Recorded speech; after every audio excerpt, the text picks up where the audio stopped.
All right, thank you so much. A Richmond woman calls 12 on your side after she finds out someone is pretending to be her and she can't get her unemployment check. Shamika Brown says she's been waiting for months now for answers. On your side, investigator Jasmine Turner tells us about a unique way that people are finally getting some help from VEC. 4,200 unemployment insurance claims may have been compromised. That's according to a report from the VEC late last year. It's an ongoing investigation, and the agency says some payments have been returned, but Shamika Brown is still waiting to find out if her claim is one of them.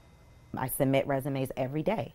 However, until that comes in, I'm being told, yes, you are owed this money, but nothing's been done about it. Shamika Brown is working round the clock to find a new job. I recently switched jobs and just became laid off the end of September of last year. And proving her identity in order to receive unemployment benefits is turning out to be just as hard as the job search itself. This person that's receiving my benefits on my behalf is not me. When she applied with the Virginia Employment Commission in October, Brown was told a claim was already open in her name. So tell me what you know about who they say is receiving the benefit. Far as I know, he's using my date of birth, my social, and he's also using, at that time, the employer that I was working with. And using your name. And using my name, as well as the only thing he's not using is the gender. Brown says she was told to send a copy of her marriage license, social security card,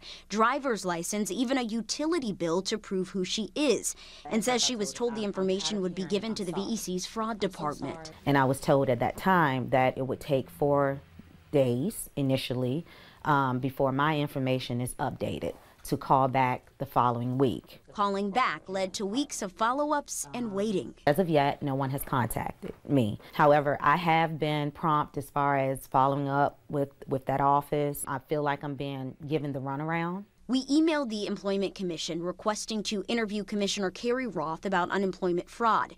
We instead received a response detailing how identity theft is the new frontier for unemployment commissions. I am a victim of fraud, and I want to prove that my identity. As of January 6, 2023, VEC says it has investigated more than 94% of potentially fraudulent claims.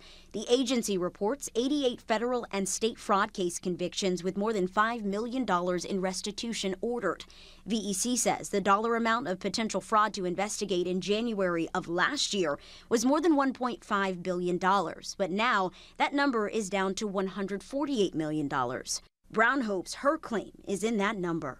NBC 12 viewer Lori is one of the people whose payment was returned after finding out there was a fraudulent claim in her name. Lori and I chatted on Facebook while I was working on this story.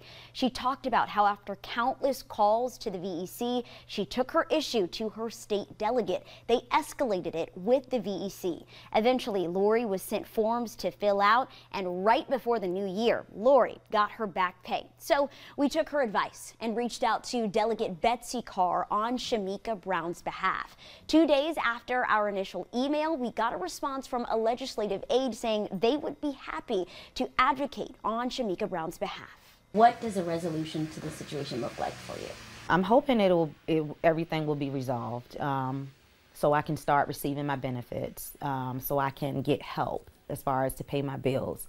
And take care of the everyday necessities that we need. And the VEC also tells me it prevented more than $1 billion in benefits from being paid out in claims tagged as identity theft.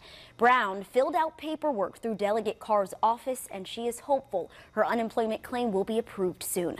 For the On Your Side investigators, Jasmine Turner, NBC 12. Thanks, Jazzy. And we